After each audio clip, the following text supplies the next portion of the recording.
Hello, everyone. Today I am speaking to Michael Cornwall Ph.D. And this is part 2 of our podcast. And Michael is a Jungian psychotherapist, and he specializes in dealing with people with extreme states. And also, you've written many papers, Michael. And one thing I want to say is, reading through your papers, I love how you obviously the scholarship's there and everything, but I love how you don't use the jargon. I like the way you write. So ever since talking to you, I've got the little, mid-year New Year's resolution to stop using jargon. So I've got you to thank for that. It's going to be hard. It's going to be hard for me. But I think, one thing was we spoke last time about extreme states, and from my memory, it's like I remember you talking a little bit about your youth and your wonderful grandmother. I remember your grandmother very much. And then we got on to John Weir Perry and you coming in contact with that approach, and Diabasis House, I think is the way to say it. And we started to talk about your approach, but it felt like we only got halfway. Like it felt like there was a lot more to do, really. We got halfway through because you've had a lot of experience since then. So hopefully we could speak about your approach more, and maybe towards the end to speak a little bit about Dionysus, if we could. Oh, and just one other thing is some of the people and the approaches I find interesting is some of the people and the approaches at Esalen through the R.D. Laings and the Joseph Campbells and the Stan Gross, and I know you've had a lot of experience with that. Sounds good. So welcome, and thank you, John. So where shall we start? Shall we start with the IWard or from there? I think it would be good to give some of the background history. Yep. Here in the Bay Area, where there were 3 remarkable sanctuaries in the Bay Area in the 70s and 80s that were designed to help young people, young adults, go through their first or second episode of extreme states without medication. There was one down in the South Bay around San Jose, started by Lauren Mosier, who had been over in London and seen R.D. Laing's program there in Kingsley Hall and was so impressed he came back and went quite off the grid from the standard psychiatry he'd practiced for so long and started this place in San Jose called Soteria House. There's quite a bit of interest in that now in Israel. They're doing a lot of Soteria House kind of work, and there's one in Vermont, I think it is. And so that was down there in the late 70s.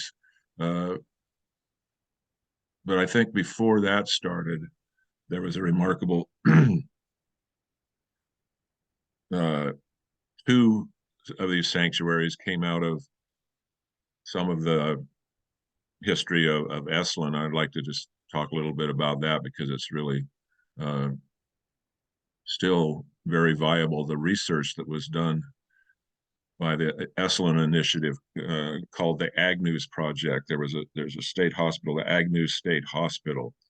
And I mentioned a little bit last time about one of the co-founders of Esalen, Richard Price, who was a young man who had been through his own travails of extreme states and had been locked in a psychiatric facility back in the Midwest for about a year.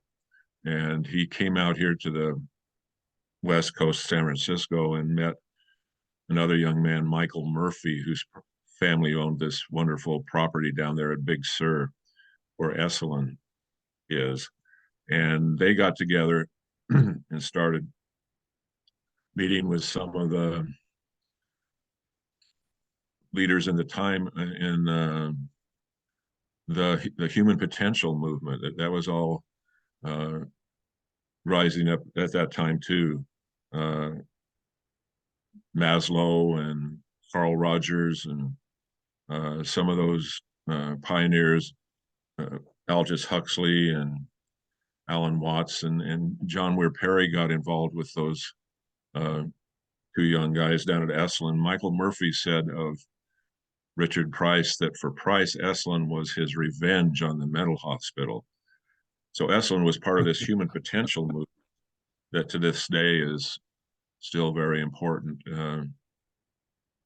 But Price had this idea to try to put together some kind of uh, compassion-based setting where young people could go through these experiences without medication, but in this kind of loving milieu.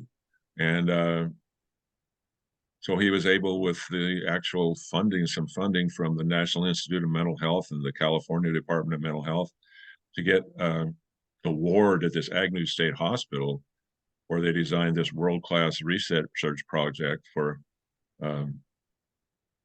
half of the young men who came in there got psychiatric medication. At that time, it was Thorazine. That was in the mid 70s. And the other half didn't get any medication. It was a double-blind study. Nobody knew who was getting the placebo and who got the Thorazine. And it had this wonderful kind of milieu that was designed partly by John Weir Perry, who went on to do Diabasis, and then this other man, Stanley Marison, who went on to create this other sanctuary where I worked at for several years called IWard. Mm. So Diabasis and IWard came out directly out of the Agnews project, but the Agnews project was really, to my knowledge, the largest probably ever kind of research like that, where there was, I think, over 80 young men in this study over some years. And at the end of when they did follow-up study on the young men who'd been through the program, the group that got meds and the group that didn't get meds, to see how they could avail themselves of this kind of loving, receptive, non-pathologizing milieu there. The results were so remarkable because 75%, the young men who didn't get the medication had a 75% lower rehospitalization rate than the young men who did get the medication. So that was really evidence that this kind of approach could not only reduce a huge amount of people being in the system long term, but it was also a very, humane way to go forward. So with that evidence that was published on the Agnews project, John Weir Perry was able to go to San Francisco and get the support of the county leaders there. All these programs those public programs are like run through the counties. The counties have the funding stream and the dollars. So you have to get the board of supervisors 3 votes out of 5 to approve something like that. And John Weir Perry was my friend and mentor for about 20 years, and he bequeathed all his papers to me when he passed. Right here now in the next room, I have some letters written by people like Gregory Bateson, who was in support of Diabasis House. There was a lot of support for that. And so John was able to open this residential place, a small program compared to IWard. It was only about 10 beds there in a house in San Francisco. That was all designed around the Jungian model that John wanted to put to its test, that he believed was a kind of logical conclusion of Jung's own early work on psychosis, that there was this mythic and archetypal element to it that was going on if it wasn't silenced through medication, and that people could actually go through this inner transformative process if it wasn't pathologized and it was held in this kind-hearted way.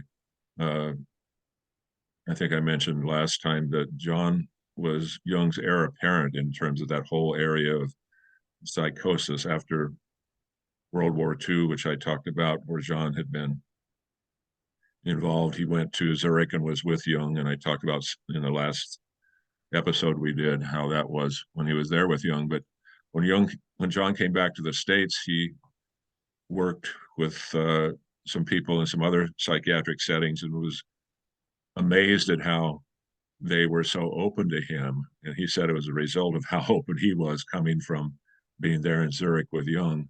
And he really saw how just being with people in that non-judgmental, non-pathologizing way really helped them. And so he went on to write a book called The Self in Psychotic Process that Jung wrote the foreword to in 1952, I think it was.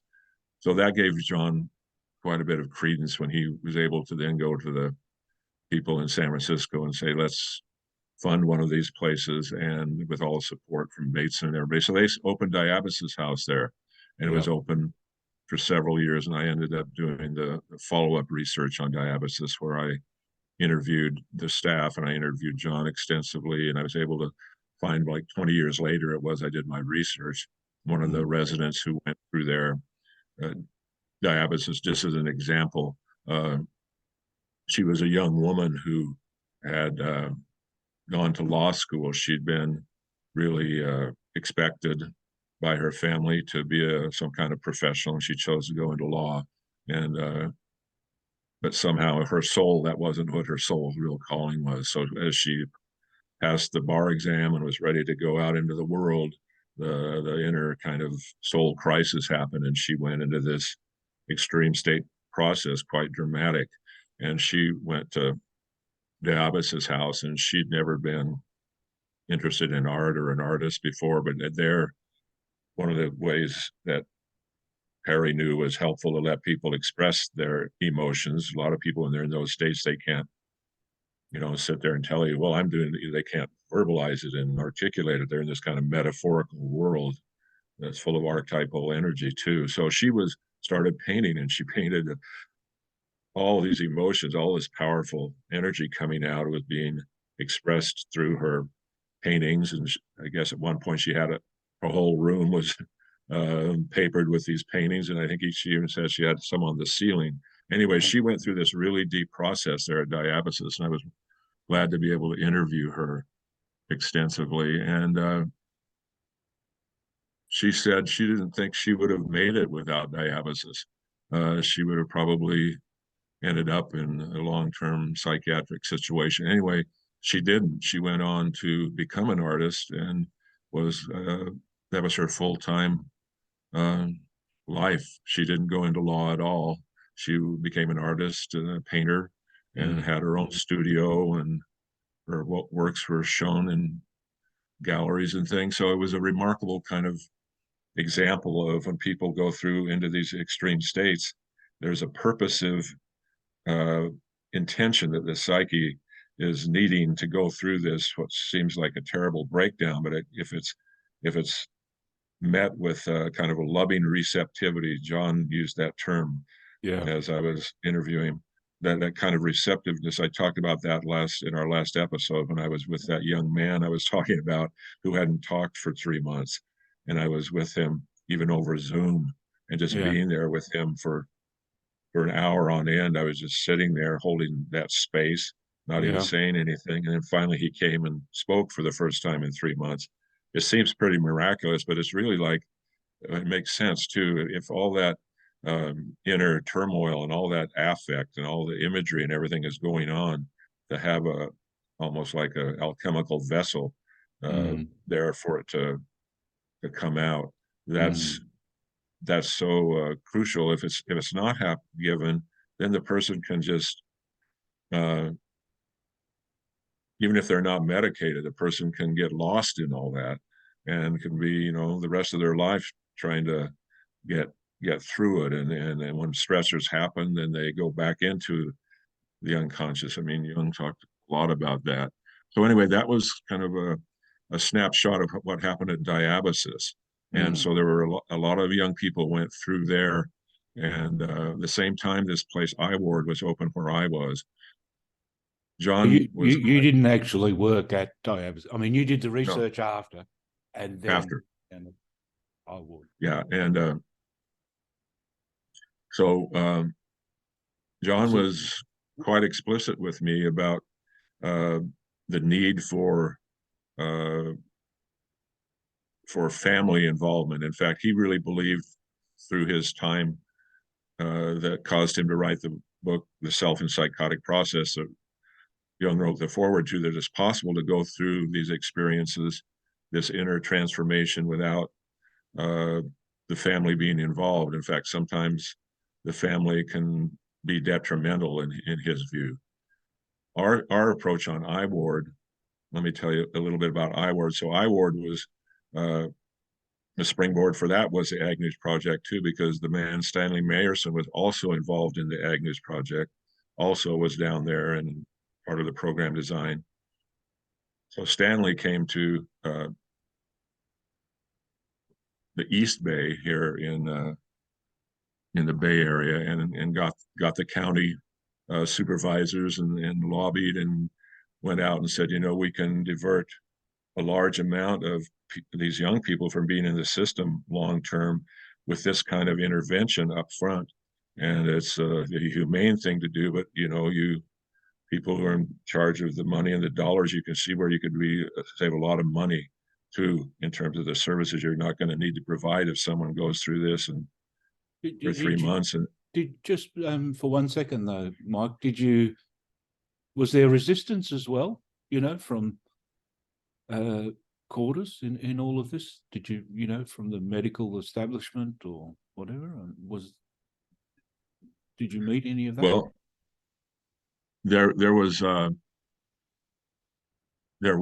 mean, the psychiatric establishment, the psychiatrists in these different systems, whether it was in the San Francisco mental health system that Diabasis became part of, or the Contra Costa County, where I was, mental health system, where IWard became part of, it wasn't just viewed with skepticism by the kind of traditional psychiatrists. There was outright hostility. So John Perry and Stanley Mayerson, part of what they did, they were masterful at being able to go and spend all the time.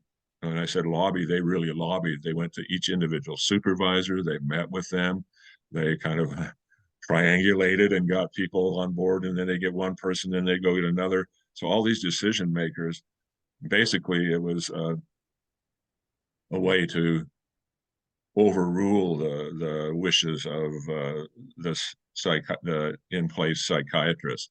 And so it was even kind of graphically true where I was on IWard. It was at the county hospital grounds. Diabasis was a house in the city, a residence, but IWard was an old ward, a one-story ward, 20 beds.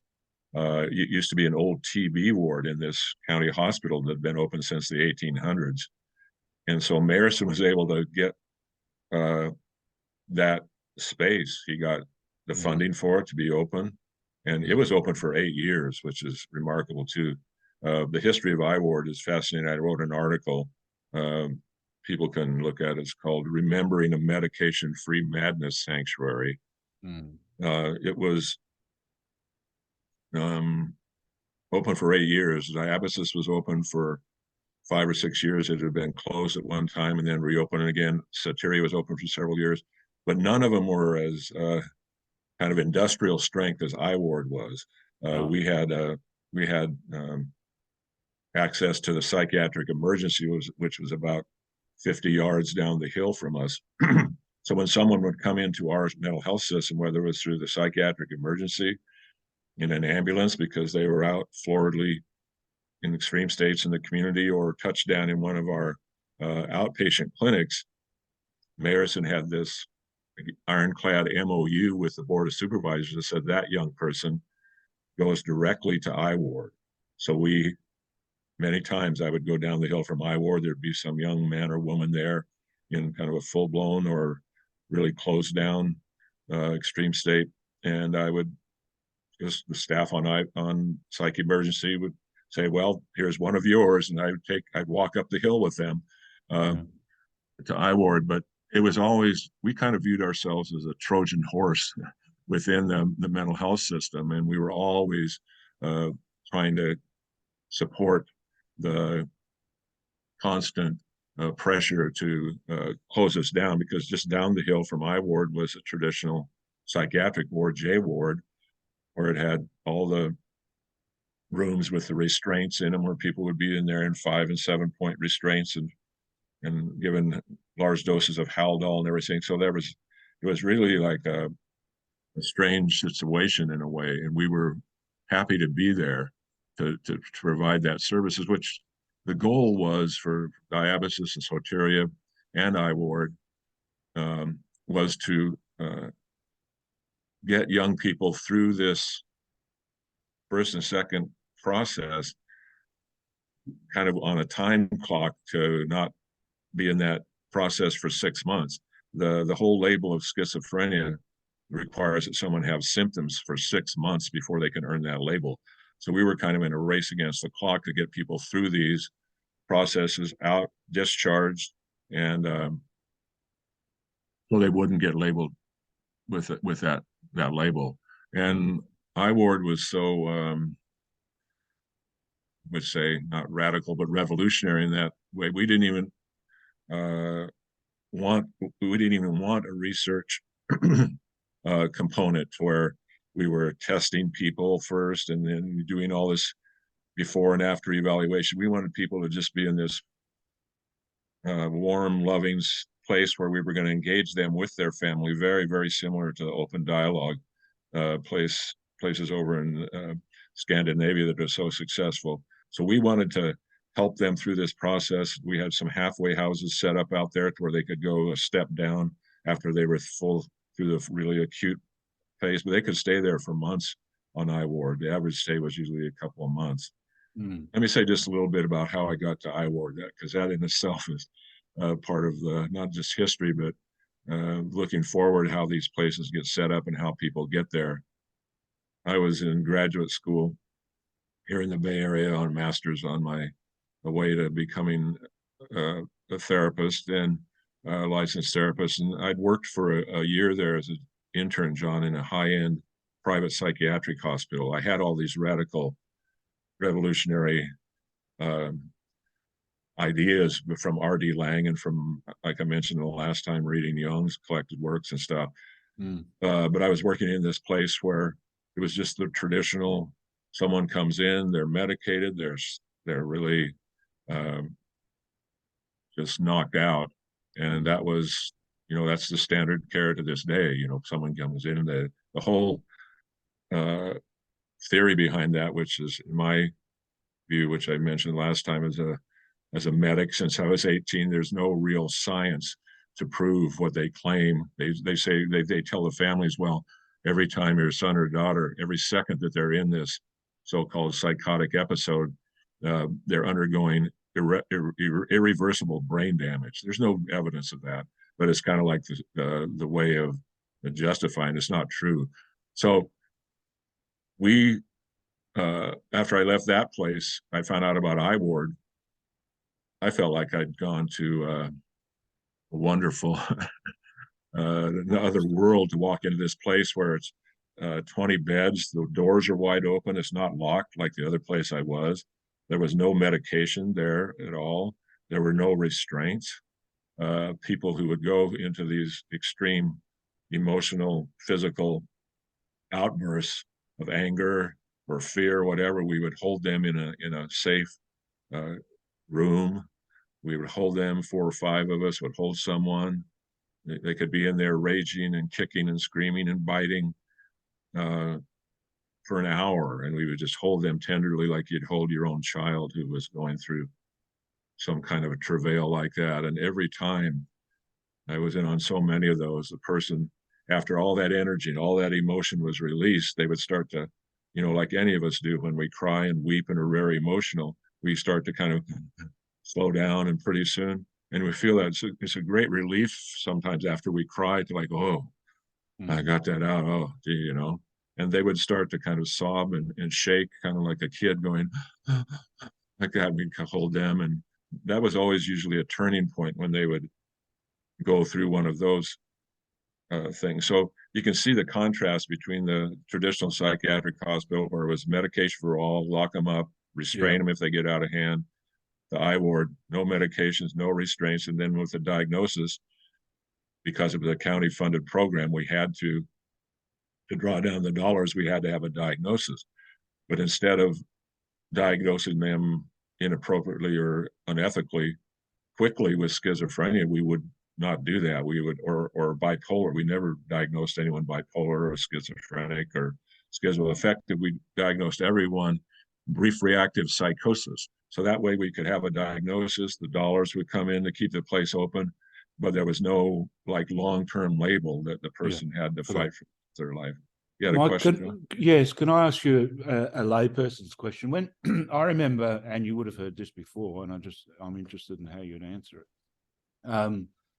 I remember when I first went to India, you know, when there was that thing of Westerners going to India and there was a man, and in those days, sometimes people thought that, well, if you meditated, you could throw away the medication kind of thing, because I mean, I guess in those days, meditation was sometimes seen as the panacea, you know, that and that if one began to meditate and just throw out the medication. And there was a man there who was a beautiful artist, and he had done that, and he had some very bad episodes. So what I'm trying to get at, he had some very bad episodes that whilst he was there, because it's almost like, let's say, it activated his, in my language, his unconscious. So some people might say, you know, say that can happen, that if someone stops having medication, that you know, it can be the cause of further episodes. You know what I'm saying? I mean, you would have heard this before, for sure. Yeah, well, that's very true. And so last time I talked quite a bit about emotion and the emotional force. Harry redefined an archetype as an affect image. Affect is there first, and then the imagery and the delusion, so-called delusions, and the voices and all that come out of the emotion. Yeah. So the medication absolutely is designed to affect the neurotransmitters in our brain to stop emotion. Those antipsychotic medications, up to even when Agnews was going and they were doing Thorazine, they were actually described as major tranquilizers. So you get someone who's in this emotional upheaval, and it's the emotion that's causing all the behavior, all the thoughts, all the voices and everything. You take the medication and that suppresses it. At Agnews Project, the young men who were going through that travail, who got the Thorazine, just as I've seen at this other psychiatric hospital and other places, you hit someone with that much Thorazine or Haldol, they're going to come down. It stops this. It stops the emotion. It represses the emotion. Of course, the price is then you're just like, you're kind of flatlined. All those emotions that were your life inheritance and your life force are blunted and stopped. Yeah. And so it makes perfect logical sense when you then lift the medication off, that those emotions are going to come back up, and all the archetypal and all the powerful experiences are going to start again. So I'll just put in a plug now. One of my disputes with a lot of people who are have been, unfortunately, not been able to go to an IWard or Diabasis and get put on medication, and they want to get off of it. And people say, well, all you need to do is just taper off of it. I've seen maybe 5% out of people who've been on those heavy medications be able to taper off of it without them going right back into some kind of emotional extreme state thing. Because, you know, there again, logically, you take the weight off of the emotions and they're going to come back up. So when I've worked with people, you know, who've been medicated for years even, and they want to get off the medication, the way to proceed with that is not just to taper them off. People really need that kind of therapeutic connection, that loving connection. So as it's gradually tapered off and the emotions start coming back up, then you can start to look at what's causing this emotion, and where's the straight line back to this trauma or that trauma that was the real causation of the emotion originally, or this lack of love or this neglect. So it's like doing the therapy with someone, and I've done that for years with some people. Sometimes it takes a long time to be able to get off medication if someone's really been traumatized. But to be able to do that means to like sort through those emotions and be able to express them to another person as they come up in a safe container. If the medications are just taken away, even gradually, the emotions are going to flare back up. Then people say, well, there you go. That the psychiatry says, there you go. That proves you have a disease. You take the meds away. The meds were curing your disease. They take it away, but that's not what's happening. So good question. I'm glad we said that. But back to IWard, I'd just like to say a little bit about how I left that private psychiatric hospital, and a friend of mine told me about this. They had this job opening on IWard. And so I went and applied for it, and I was interviewed by the director, and said, well, we're going to have you here, but if you take this job, you need to know that you're not going to be doing anything for a week. You're not going to be seeing any clients directly or have any responsibility. We just want you to kind of like hang out here, be with people and see how they respond to you, see how you respond to them, because not everybody Michael can handle the intensity of being here with 20 people. Sometimes there's not 20 of them all at once in that full-blown state, but at least 5, 6, maybe 10 are in this really intense process. And it's a powerful thing to walk into a place like that. That's why I think it is a sanctuary. You walk in and there are all these people in these extreme states, and they're not medicated. They're not medicated. So all that emotion, all that energy, and sometimes there's that archetypal energy carries sometimes a psychic component too. It's uncanny sometimes when people are in that state and they're not medicated. They'll walk right up to you and kind of look at you. And start telling you your life story. They'll start telling you stuff about you that you're not quite aware of, and some staff, who would start there just couldn't handle it. No, this is too much. So anyway, I was there for a week, just being with people, walking, sitting, eating with them, sitting outside under the trees, just being friendly. And I didn't know whether I was going to pass or fail, when they say, sorry, we just see that you're not quite able to like relate and really feel comfortable, and they don't feel comfortable with you. Anyway, I came walking in, and the double doors was open, and the PM supervisor, I worked the evening from like 3 to 11. He was standing there in the doorway, John, with his arms folded over his chest like this. He's looking at me, and I'm walking in, and I go, uh-oh. And he goes, Michael.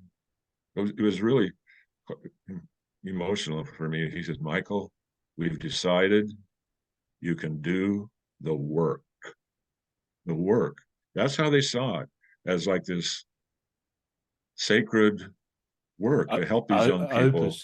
The opus of that place.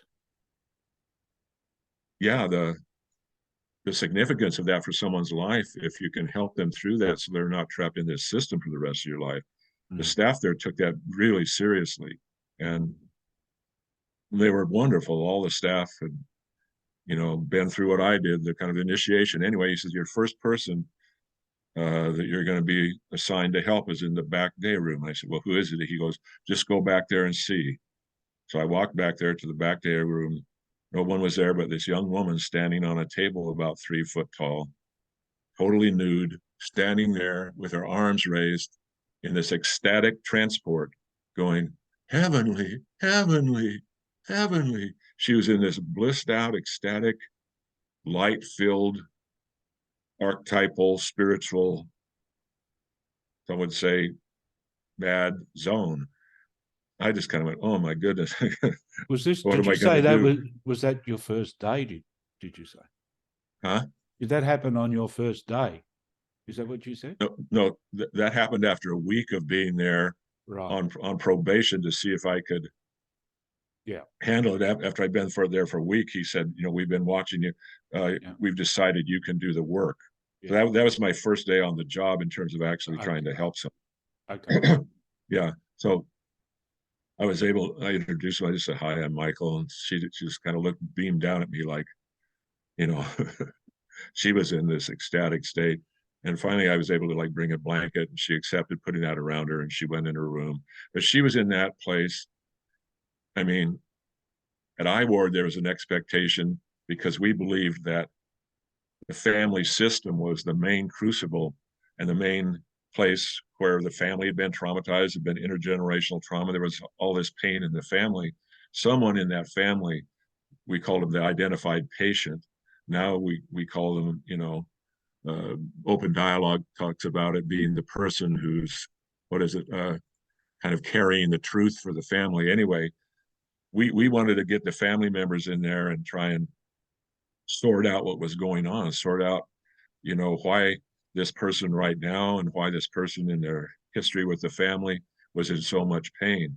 And but with her, the family therapy, you can imagine if someone's sitting there trying to do a family therapy with Saint Teresa, you know, it was that wasn't really working at that point. We did some later that helped her, but at that point, so she was in that light-filled, ecstatic, archetypal zone.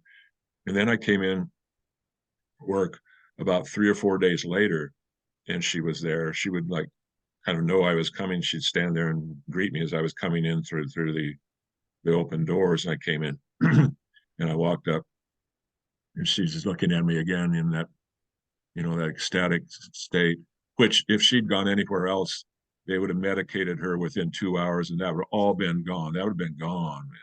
Yeah. But she was still in there because we hadn't medicated her, because we trusted the process. That's what we called it, the process. We trusted the process.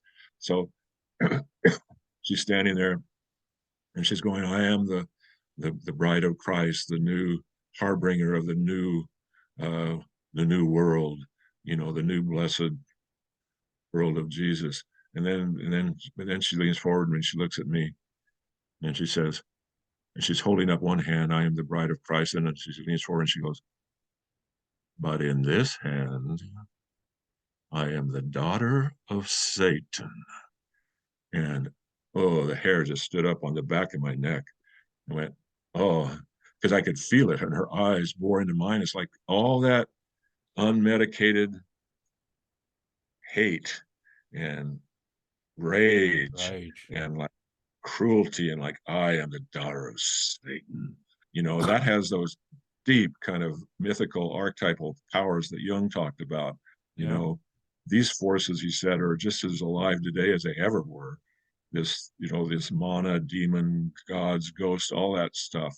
Yeah. And so I was, because of what I'd gone through myself, which I talked about in that first interview I did with you, I really believe that prepared me to be with her, because I'd been through those zones. I'd been especially through the dark stuff. So I was able to like not flinch or blink my eyes, or I just stood there with her and with the same kind of care. And then after a minute or two of being in that dark, what she called herself being the daughter of Satan, then she goes, but on this hand, I am the bride of Christ. I am. And then she'd go, but on this hand, I'm. So there you see right there for all the Jungians out there listening, you know, this extreme manifestation of the polarities of light, dark, good, evil, it's uncanny, it's powerful, but it's part of our human, birthright human experience. It's always been that way. So I was able to be with her, as she went through that, going from one pole to the other. And I think that's what Perry talked about, that forming that, it's like he said, the whatever it means to like ourself. I still haven't found one, but it's kind of a topographic model too. The self, there's some capacity. They can call it the self, they can call it whatever, but there's some capacity for our souls, our psyches, to maintain, to kind of hold these energies if in relation to another person that's loving. That makes it really more possible. It's very, very rare someone can go through one of these things without someone there to be there with them and look at them with love, and just have them be able to be in those alternating places. So and ultimately you're saying that love reaches, touches someone. Yeah, absolutely. Helps when you were talking about the process. It's kind of the healing agent. It is it's the healing balm. I wrote an article just a few years ago based on my belief in that, growing belief in that. It was called "Merciful Love Can Help Relieve the Emotional Suffering of Extreme States." And I talked about that essence, that human capacity of love that is merciful, that when we give it to someone who's suffering that like that, it's like a transaction happens. The person who is offering the love, giving the love, person who is in pain and need receives that love.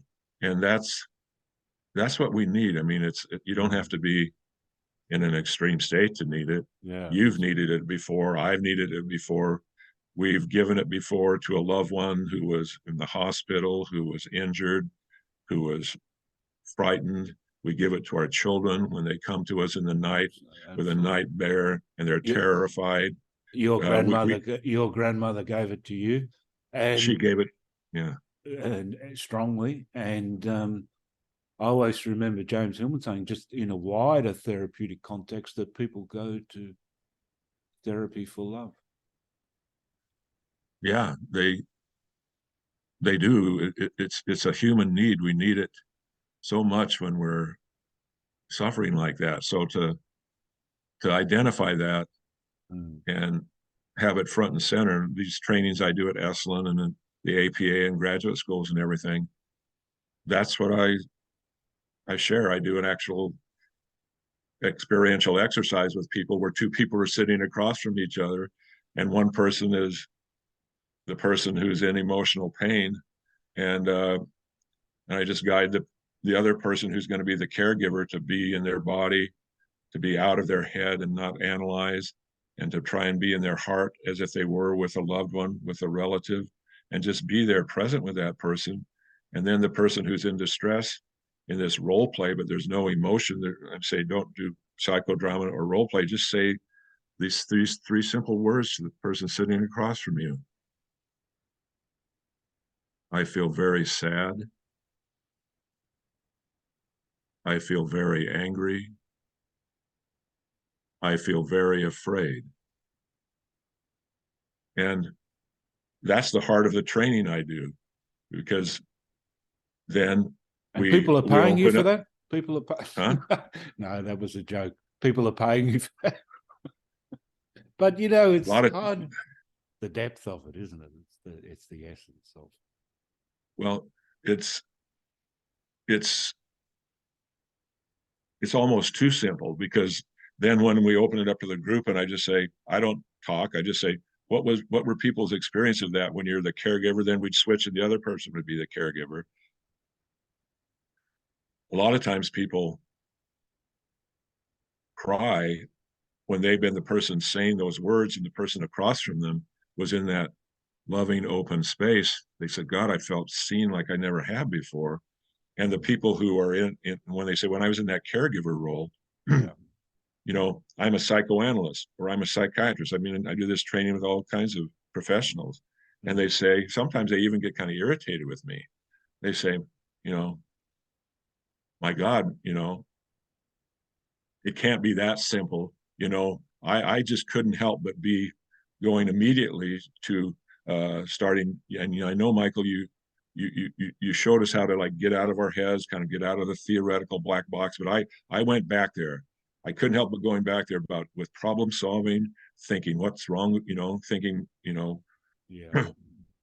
how can I analyze this person? How, that impulse to instead of sitting back receptively and hold the loving space is to lean forward and go, how can I fix you?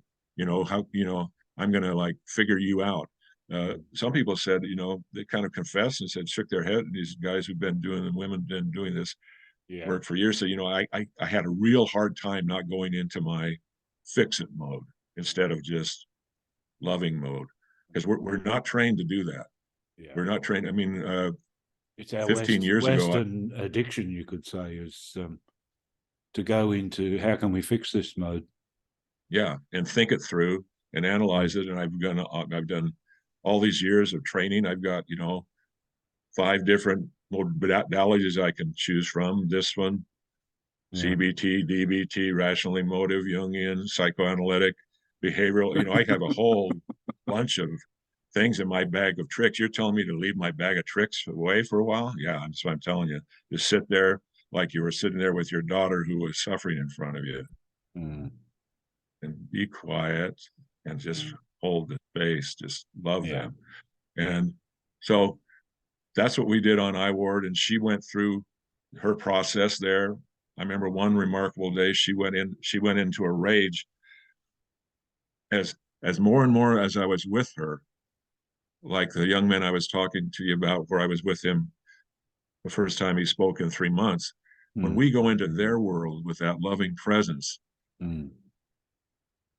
they don't stay in that archetypal extreme state. They start to we start to be in their world. They start to relate to us, and she started relating to me. So as the days went on, she wasn't just the bride of Christ or the daughter of Satan. She started like talking to me to connect, and that lifeline was there. That love was there, and so that was the thoroughfare back and forth between us that kind of brought her back into the world. But she was a different person when she got back into the world, because a lot of emotion, a lot of pain got released. I remember one day she was in that room, she got so full enraged.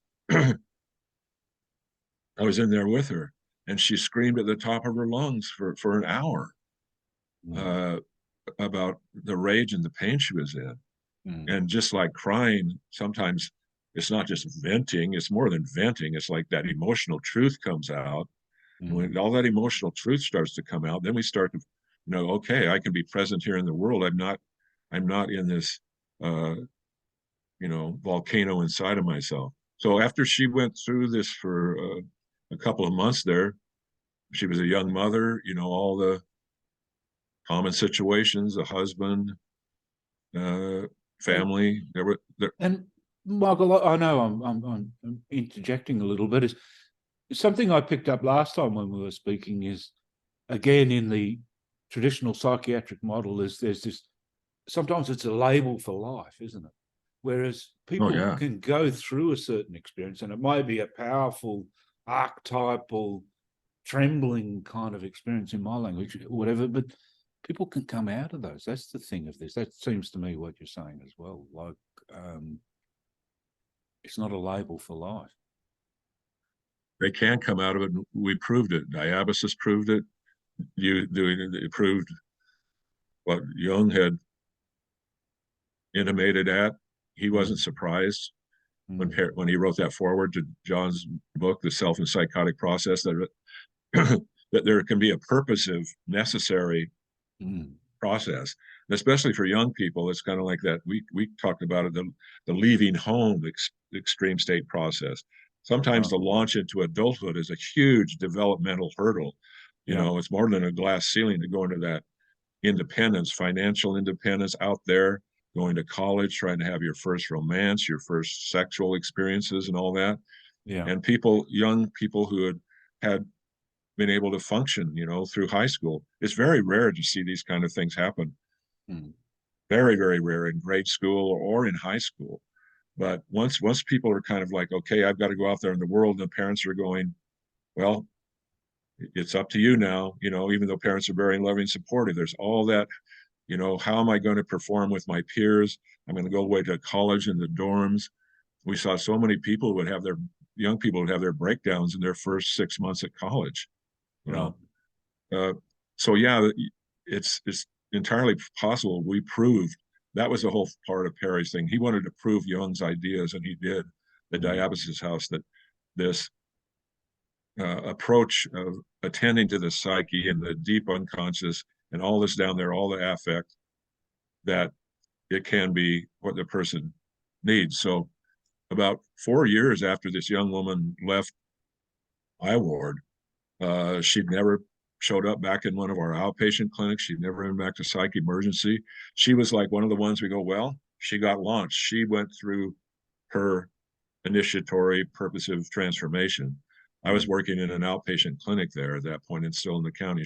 I got a phone call one day, and it was her. She goes, hi, how are you doing? And she said, I have a family member who needs a referral for some kind of services. I wonder if you could help me. And I said, I looked up something for the family member, not her immediate family, but, and then she was about to ring off, and she said, well, thank you very much. Well, just a second. How are you doing? I'm just wondering, how are you doing since you were on IWard? And there was this pause, and then she kind of like almost humorously said to me, oh, Michael, don't you know I got all mine out on IWard? And that's always stayed with me. It's like that's what she needed, that young woman at Diabasis who didn't need to be a lawyer. That wasn't what her soul calling was. She was meant to be an artist. She got what she needed to do out on Diabasis, enabled her to go on. It actually got her more towards what she was really meant to be doing, which was to be an artist, perhaps, if we put it in the simplest terms. Yeah. Yeah. It's a powerful story. Michael, I'm aware of the time, and I wonder, can we just move now to just one question? Is Dionysus the god of extreme states? You know, can you speak a little bit about that? I know we are actually veering off back into a little bit of, you know, well, I think it's all not only related, but it's all part of the same process. The energy, the need for humankind to come up with a powerful deity that we named Dionysus at one point in time. Some people say he was that energy, that what he represented and what he brought, you know, came from other cultures to Greece. But in Greece, that's what the name they gave that emotional power that, you know, these different deities get named by us. We do that. But so that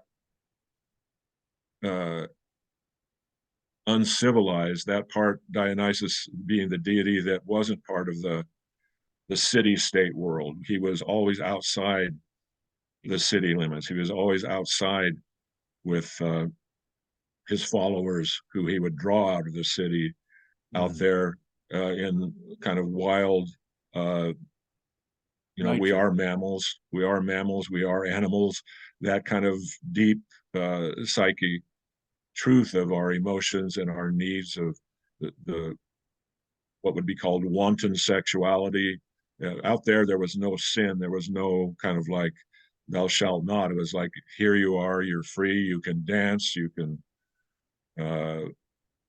have sex, you can be out here in nature.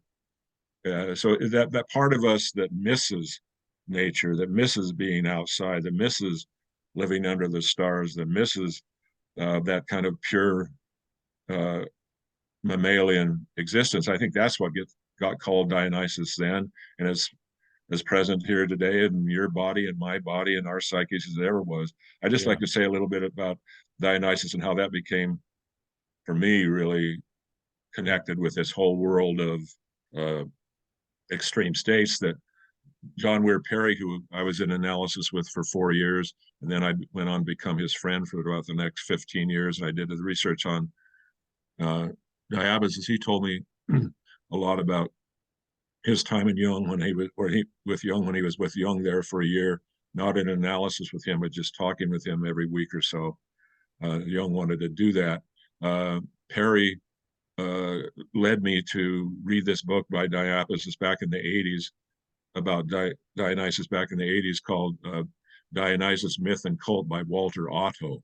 And that's kind of the definitive book on Dionysus, where Otto talks about Dionysus being this mad god, but the god that is looks out from the abyss and holds that ever-present duality of life and death, that that deep existential truth of our fleeting time here on earth, and that wildness that is in us that gets trapped in the city, like that play The Bacchae by Euripides, whereby Dionysus comes to the city and calling his people out to be with him. And the women, he's had a big follower of women who wanted to be with him, and the king Pentheus told him, I'm going to lock you in an iron cage.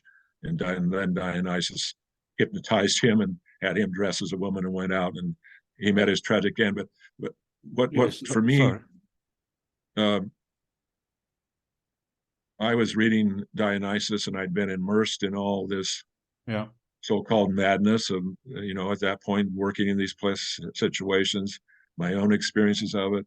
And so when I read that, and Dionysus being the one of his epiphanies, in addition to the loosener and the liberator and the joy bringer, was the animal savagery, the man-eater, the leopard that Otto talks about, the leopard that he wrote that kills more than it needs to. There's that savageness in all of us that Dionysus represents. So I was reading that and kind of immersed in all that, and even doing some ritual about that. And it occurred to me, well, that man-eater is the same figure that Jung encountered in his first dream when he went down into the underworld grotto, and there was at the end of the chamber there a large luminous standing live something, and he went closer and he saw that it was a live living phallus, an erect phallus there. And as he was standing there, his mother entered into the dream and with scorn said, yes, just look at him, the man-eater. And Jung woke up terrified. Well, at one point, that's his first dream. That was his first dream, and he said, that was a dream that impressed him his whole life long. But he didn't come out and say, I had a dream. Obviously, it was a dream of Dionysus, the man-eater, the savage, phallic god. He didn't do that, and none of his followers did that. So when I went to Perry and said, John, Jung's first dream, where his mother says it's the man-eater, that's Dionysus. Yeah. And his jaw dropped. I mean, Perry was a very experienced worldly man there. He was in his 70s at that point. His jaw dropped, and he kind of stuttered. And he said, well, Michael, he says, God, it was like somebody threw cold water on him. He said, yes, I see it. Yeah. And he said, none of us could see it. He said, Jung didn't see it. I didn't see it. None of the Jungians have seen it. And he says, you've got to publish this. You've got to publish this. So I wrote an article called Jung's First Dream, the Mad God Dionysus, and a madness sanctuary called Diabasis. So that whole straight line through Michael, Jung's first dream. I want to ask you a couple of questions though about this. Is one thing I got from one of your articles, I can't remember which one, but I liked it a lot, was how John Weir Perry's what's the word, experience with Jung, when, you know, him spending a lot of time with Jung when he was in Zurich or whatever, was of Jung as very Dionysian, in the sense of the effect of Jung and the boisterous, you know, and there's that beginning story you tell of when John Weir Perry first met him, that the German scholar that he expected, but in comes this earthy boisterous. And I think we touched upon this last time we talked, but I find that very enlightening in the sense that it's a side of Jung that might not always be expressed, you know, his earthiness and, you know, and that side of him, that Dionysian side of him. And I'm just jumping ahead to the second question. You're going to respond to that one soon.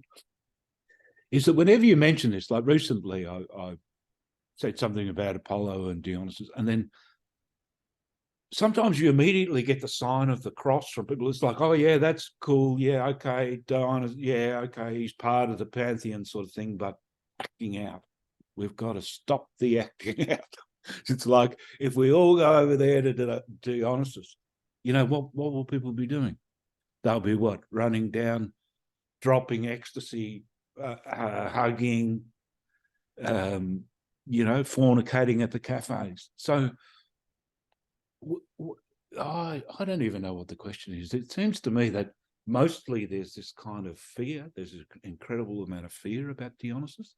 And then the kind of default position is, let's repress. You know, we need laws, legislation.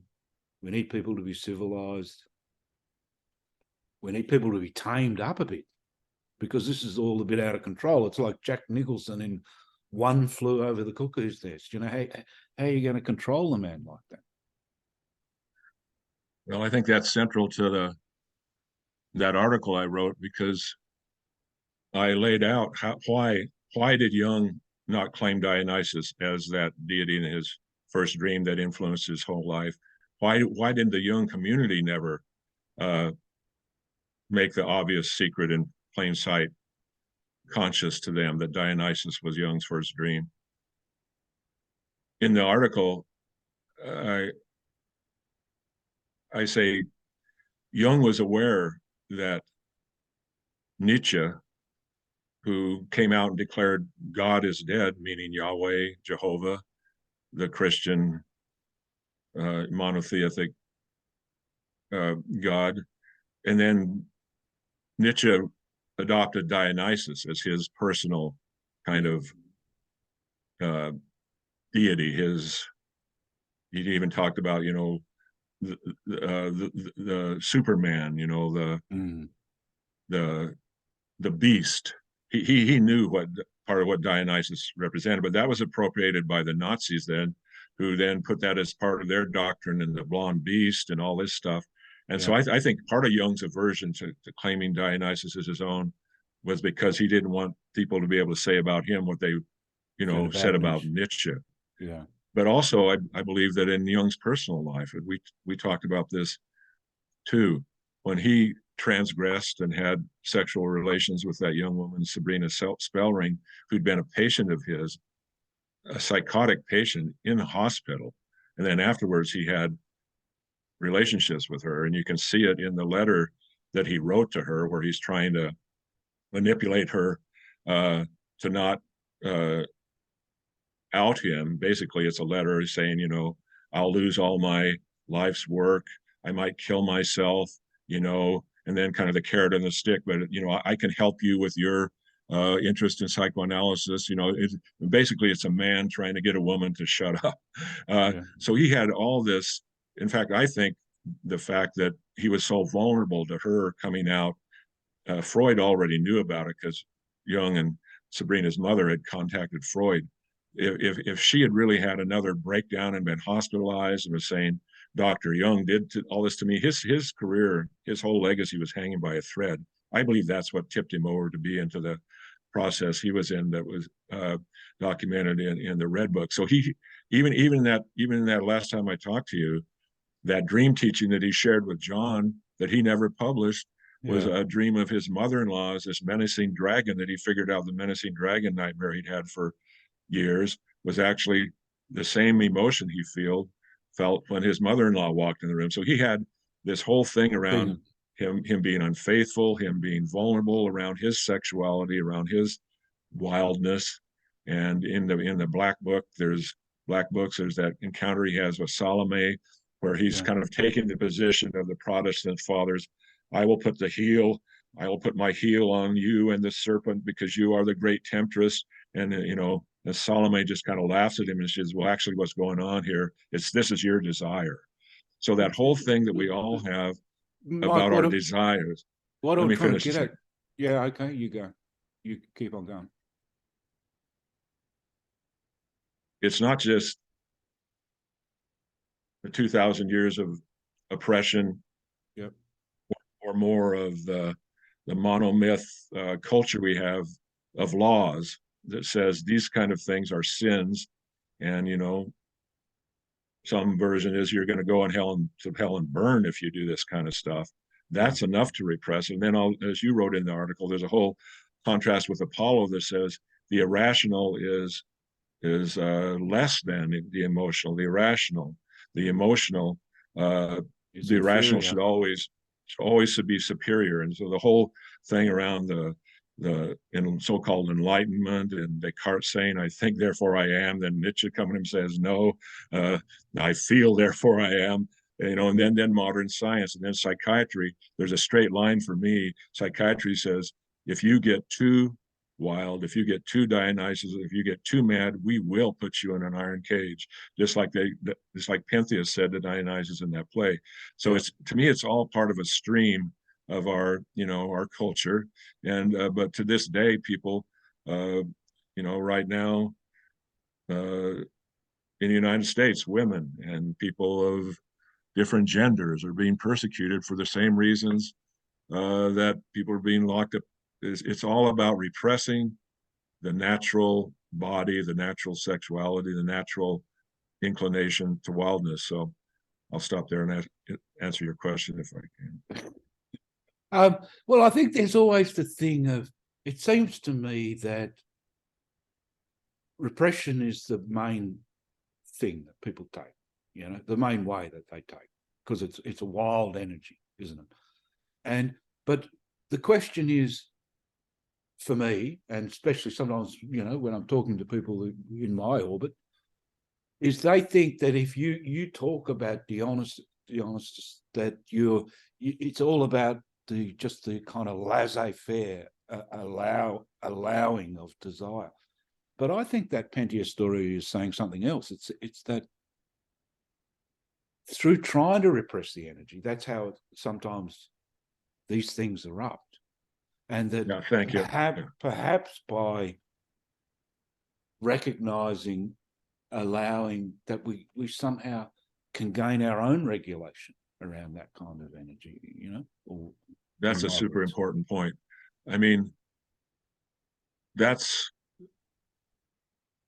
I'm not advocating people go and run amok and break all the laws and violate all their ethical and moral boundaries. But I believe you're absolutely right. The more we repress that, the more we don't grant ourselves that I have some of these desires sometimes. I have these urges sometimes. And if I shame myself about it, if I punish myself for it, that causes the eruptions. That causes Jung was pretty clear about that. You can only put the cap on this unconscious for so long before it erupts, right? That's the priest that has repressed his sexuality, and then it comes out in some very unusual forms around. Or usual forms. It's almost like you can expect it. You can expect someone who's going to be so repressed to have the need at some point where they can't control that anymore, and then they act it out, and then they're lost. I mean, it's a tragedy in a way. It's not like I saw one of the commenters on the thing you posted about Apollo and Dionysus saying, well, without Apollo controlling Dionysus, there's anarchy. There's, I mean, that's basically what I think Jung was Yeah. telling himself. If I go into this Dionysus full thing like Nietzsche, Yeah. I'm going to end up mad and running around getting syphilis too, like he did, right?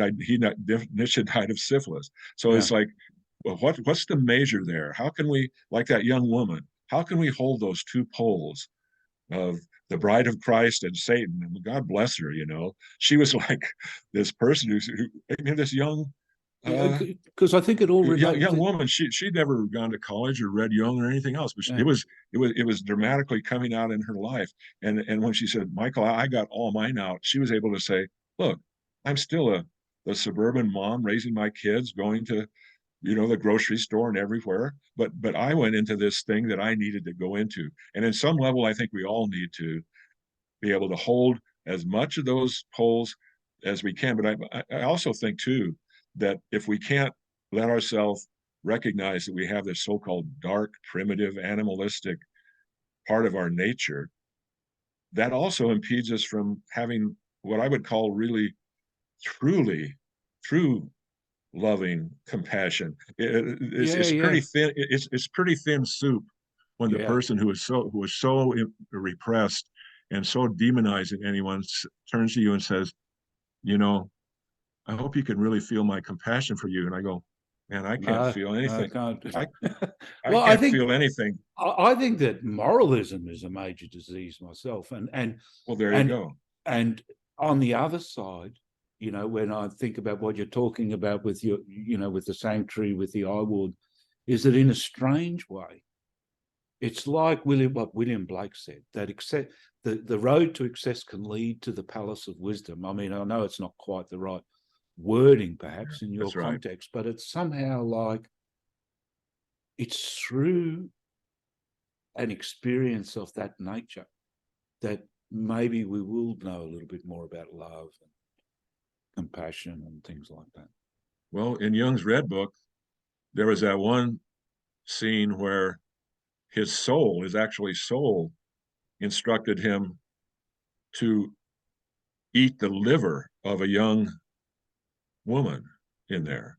I mean, in a way, his whole process of going and integrating all this, and I remember there's one prominent Jungian, Murray Stein, who I heard said Jung went too far when he did that, as if he's in this out of control process that's healing him. Well, you went too far there. You went too immoral there. You went over the line into Dionysus, the man eater there. But that was part of Jung's healing process, and he came out the other side. And I would trust him with someone I really loved who was hurting, to be there with them. Perry told me, he could be with people, kind of like R.D. Laing and these people who can really be with these people who are hurting. They're just sitting there going, actually, there's no difference between me and you. Yeah, yeah, that's it. We're both human, all too human, as someone said. That's beautiful. I think that's a lovely place to end. That's good. Okay. Because that's a very good place to reach. We're all human. Yeah. Yeah. Thank you very much, Michael. Thank you, John. Thank you, man.